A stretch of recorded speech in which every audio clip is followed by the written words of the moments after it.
Hello and welcome back to the Vlogger Interviews. I've come back from my vacation up and down the state of California, had a fantastic time, got some incredible footage. Here's a sneak preview. I wonder where we are. Seriously.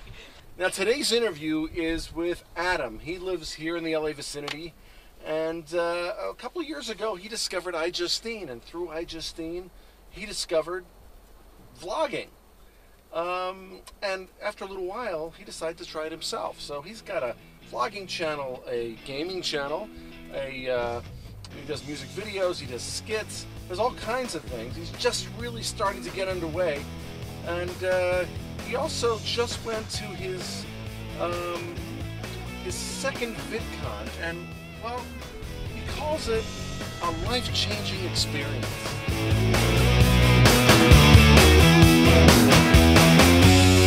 So tell me how your whole YouTube experience began.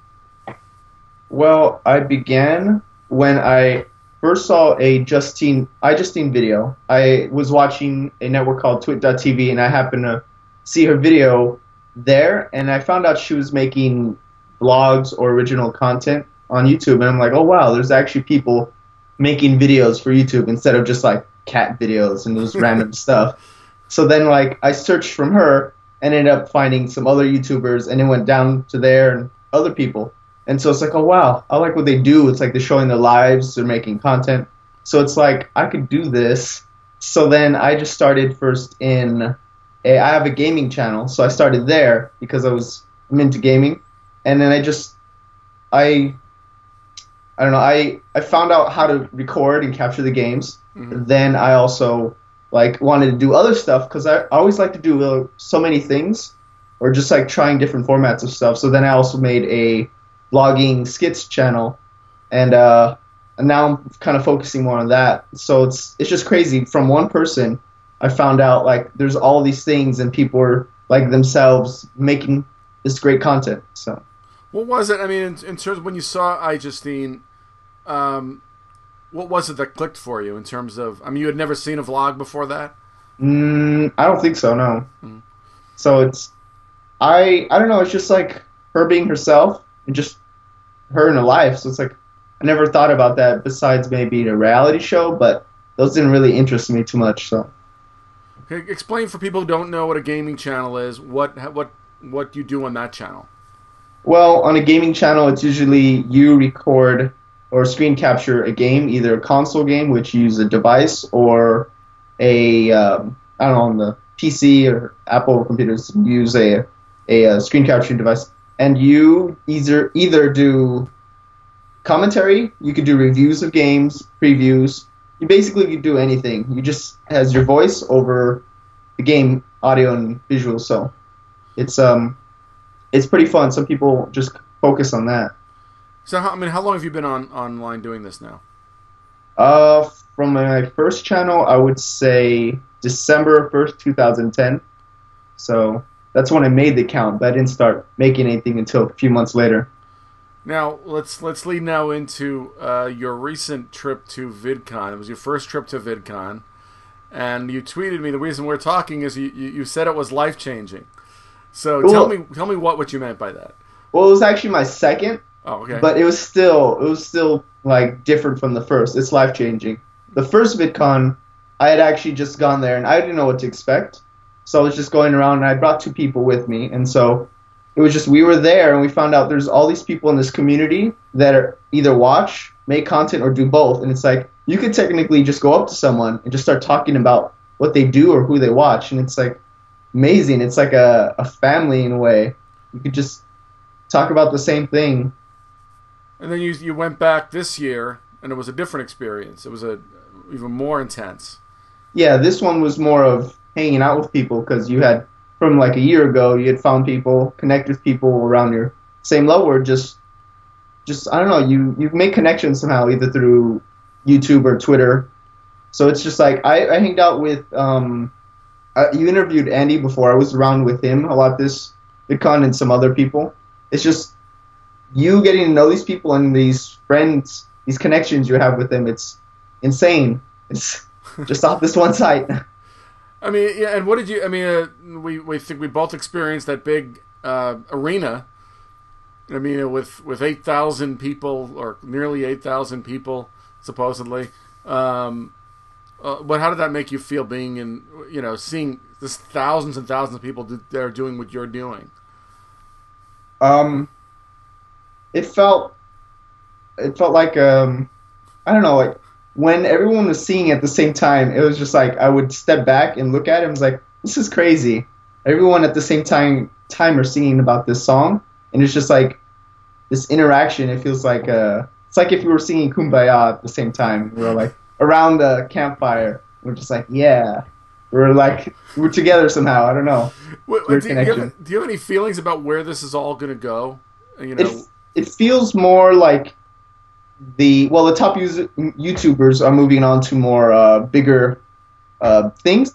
So it seems like most of the top people are just trying to, like, I don't know, should I say, it's like they want to grow and it's becoming more mainstream in a way. Mm-hmm.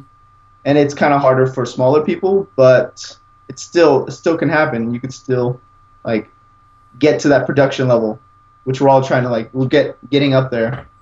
So, I mean, what would be your ideal? What would be your ambition on YouTube? Basically sharing videos that I make, because it's just like I like doing different things and making people laugh and just having a good time. It's I know it could take a while editing, but it's worth making these videos. In terms of your everyday life, how many people are tuned into what you're doing? How many people know what you're doing? Well, for a while, my parents didn't really know I was, like, doing something like this. Right. And they, it's funny, like, they would keep telling me to, like, get a job or something. So I kind of ignored them. I kept going, and then after a while, you start getting more traffic. AdSense was activated, and now it's like they say that I work for Google, because that's what it said on a check. I'm like, okay, well, I'll let them think that. I don't want to really watch. I think a lot of people say that they work for Google, they work for YouTube. I've had people add me on Facebook saying that they work, and as their employer they put YouTube. So they're starting to see the potential in this. Yeah, they could see that I'm doing something. So now I could tell them, oh, I'm busy. I need this time. It's usually my parents are out, like, Wednesdays and Fridays, so I actually have a good amount of time to do stuff too. I mean, is it your sort of ambition to be doing this full time, doing YouTube full time?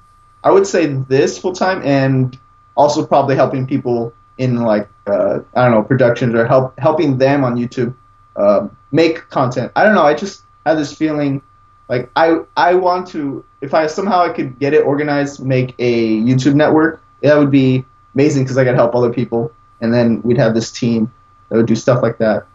So it's just like that. What do you think about the people that you met there compared to how you knew them online? How did that work out? It's a little different. Like, you meet someone and they're usually more a little animated on their videos or whatever format, but they're basically the same person most of the time. It's just like, they're probably a little tired from, like, VidCon experience or something. But you understand. You're all like, sure. When you meet someone for the first time, it's a little awkward. Like, oh yeah, I watch you, and you watch me or something, and it's like, hey. So the beginning's a little awkward, but you get over it after a while. Yeah, I had that same experience, especially when and you don't always know. It's a different. People look different in 3D than they do in. Yeah, a little. They some might be taller. Or you're like, oh, you're about the right size. So.